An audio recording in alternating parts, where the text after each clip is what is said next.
যুক্তরাজ্যে ক্ষমতাচ্যুত শেখ হাসিনা সরকারের ঘনিষ্ঠ ব্যক্তিরা তাদের মালিকানাধীন সম্পদ বিক্রি, বন্ধক বা হস্তান্তর করছেন। যুক্তরাজ্যের জমি নিবন্ধন প্রতিষ্ঠানের তথ্যমতে গত বছর লেনদেনের এমন অন্তত ২০টি আবেদন জমা পড়েছে।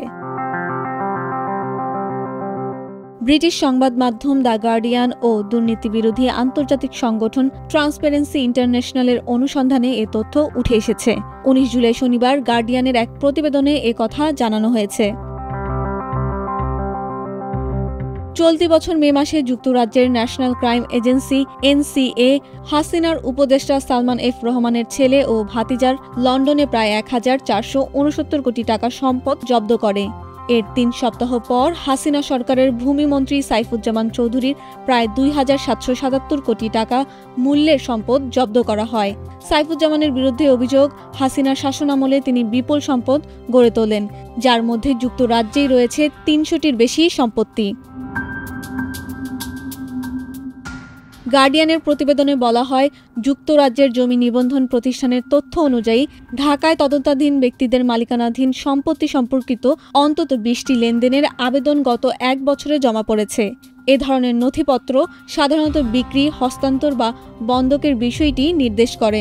এ প্রসঙ্গে বাংলাদেশের কেন্দ্রীয় ব্যাংকের গভর্নর আহসান এইচ মনসুর বলেন, আমরা সম্পদ বিক্রি করার চেষ্টা সম্পর্কে অবগত, তাই আরও বেশি সম্পদ জব্দ করার বিষয়টি বিবেচনা করার জন্য যুক্তরাজ্য সরকারের প্রতি অনুরোধ জানাচ্ছি।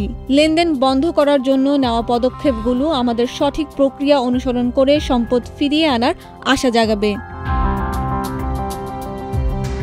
এর মধ্যে ৩টি লেনদেনে বসুন্ধরা গ্রুপের কর্ণধার আহমেদ আকবর সোবহান শাহ আলমের পরিবারের সদস্যদের প্রায় ৪০০ কোটি টাকার সমমূল্যের সম্পত্তি রয়েছে বলছে অনুসন্ধান। আহমেদ আকবর সোবহান সহ তার পরিবারের কয়েকজন সদস্যদের বিষয়ে দুর্নীতি দমন কমিশন দুদক তদন্ত করছে।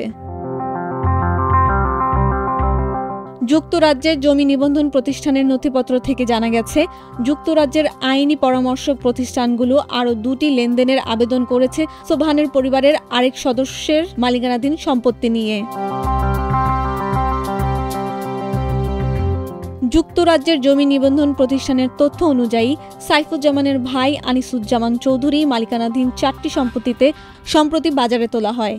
সেগুলোর মধ্যে রয়েছে সেন্ট্রাল লন্ডনের রিজেন্টস পার্কের আশেপাশের ১৬৩ কোটি টাকার সমমূল্যের জর্জিয়ান টাউন হাউস।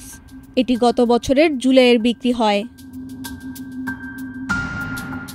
আনিসুজ্জামান চৌধুরীর আইনজীবী জানান, তার কোনো সম্পদ জব্দ করার জন্য বৈধ কোনো কারণ আছে বলে তারা বিশ্বাস করেন না। রিজেন্টস পার্কের সম্পত্তি বিক্রয়ের বিষয়টি ২০২৩ সালে চূড়ান্ত হয়েছিল।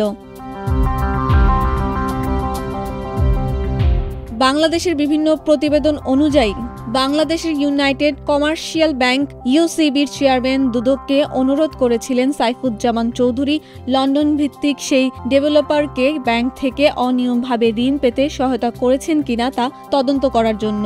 চলতি বছর বাংলাদেশের একটি আদালত ওই ডেভেলপারের বিদেশ যাত্রায় নিষেধাজ্ঞা আরোপ করেছেন। তিনি অবশ্য সব অভিযোগ স্বীকার করেছেন। যুক্তরাজ্যের জমি নিবন্ধন প্রতিষ্ঠানের আরও ৩টি লেনদেনের আবেদন জমা পড়েছে ভেক্সিমকো গ্রুপের কর্ণধার সালমান এফ রহমানের ছেলে এবং ভাতিজার মালিকানাধীন সম্পত্তি নিয়ে। মে মাসে NCA ওই সম্পত্তিগুলো জব্দ করে, যার মধ্যে মেফেয়ারের গ্রোসভেনর স্কয়ারে অবস্থিত প্রায় ৫৭১ কোটি টাকার সমমূল্যের একটি অ্যাপার্টমেন্ট রয়েছে। সালমানের ছেলে আহমেদ শায়ান এফ রহমান ও ভাতিজা আহমেদ শাহরিয়ার রহমানের বিষয়ে দুদকে তদন্ত চলছে।